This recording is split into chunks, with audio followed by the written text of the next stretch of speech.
لو بتفكر تدخل مجال الجرافيك ديزاين او عايز تعرف عنه اكتر فانت في المكان الصح. الجرافيك ديزاين مش مجرد رسم لوجو او تصميم سوشيال ميديا، لا، ده بحر اوسع مما تتخيل، مجالاته اوسع واكتر مما تتخيل. تعال معايا هشرح لك كل واحد بيعمل ايه. هنتكلم عن اقسامه بكل سهولة وبساطة. اول واحد الهوية البصرية او البراندنج. البراندنج مش مجرد لوجو ولون، لا، البراندنج هو شخصية انت بتعملها ما بينك وما بين العميل، او ما بين البيزنس وما بين العميل، او بمعنى اخر هو احساس العميل لما بيشوف البراند بتاعك هو بيحس بايه.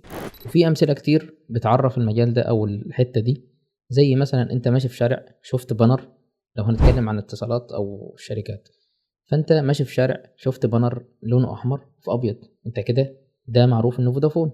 وهكذا لو شفنا مثلا بانر اسود في احمر، فانت كده بتتكلم او انت شفت اتصالات مصر. تاني مجال هو تصميم المطبوعات. لو انت بتحب الحرف اليدوية او الشغل بايدك وتطلع تصميمات دقة عالية، فمجال المطبوعات ده ليك انت. وهنا بتصمم كروت شخصية او بيلبوردز اللي هي بتشوفها في الشارع، البانرات دي، او للمنيوهات المطاعم وهكذا. والهدف من المطبوعات دي هو تقديم المعلومة او البراند بتاعك بشكل سهل للقراءة. ثالث شيء هو تصميم سوشيال ميديا او تصميمات السوشيال ميديا. كلنا شفنا انها جزء لا يتجزأ من التسويق على صفحات السوشيال ميديا او المواقع بشكل عام، وهي عبارة عن الصور والفيديوهات اللي بتتعرض على مواقع السوشيال ميديا زي فيسبوك، تيك توك، تويتر، ايا كان المنصة هي ايه. والسر في التصميمات دي هي استخدام الوان سهلة وبسيطة بتوصل الفكرة بسرعة، لان المستخدم بيشوف محتوى كتير يوميا، بيعمل سكرول سكرول سكرول، فلازم تصميم السوشيال ميديا ده يلفت انتباهه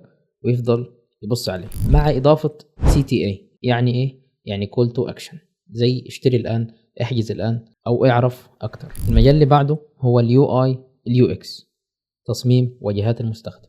المجال ده بيهتم بتصميم شكل التطبيقات والمواقع بحيث يسهل استخدام العميل او المستخدم للتطبيق او الموقع. وهي اختصار لايه؟ اليو اي اختصار يوزر انترفيس، وهي واجهة المستخدم، هي كل شيء بيتفاعل معه العميل زي الازرار او الخطوط او النافذات الصغيرة اللي بتظهر دي، كل ده يو اي. اليو اكس هو يوزر اكسبيرينس، هو تجربة المستخدم، وده بيهتم باحساس العميل او المستخدم للتطبيق بتاعك او الموقع بتاعك، سواء هل هو سهل او لا.